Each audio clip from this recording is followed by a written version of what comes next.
To what extent is water capable of picking up information? What does it perceive? And how does it remember it over time?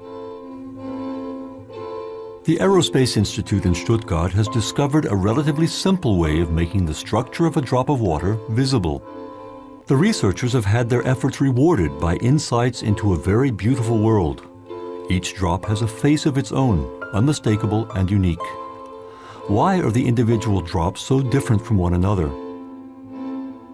We got a lot of people to come to a lecture hall here at the Institute, gave them all the same water, had them make drops at exactly the same time, collected all the drops, and then discovered that each individual produced different images from the same water. And here you can see the results. Here on the right you can see that the images of the individual students are different, but those made by a given student are all quite similar. This is the work of the first experimenter, this one here from the second, this from the third, and this from the fourth. Individually they can quite easily be reproduced, but you would never have thought that they were all from the same water, because when you compare the images from the different people, you see some big differences. Then we undertook experiments to find out whether things changed when we put something into the water. A real flower was placed in the water. A while later we took a drop of water, and here you can see one of the pictures. And you can see it in this picture. It's the typical image you get when you put a flower into water.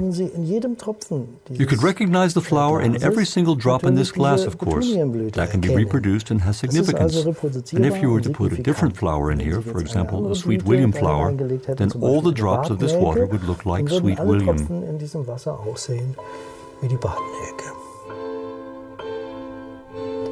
The statement that water has a memory practically changes our whole way of looking at the world, of course. Let's travel down the Rhine in the figurative sense. The water is flowing down the Rhine, picking up information everywhere it goes. So the water has more information at the mouth of the Rhine than it had at the source.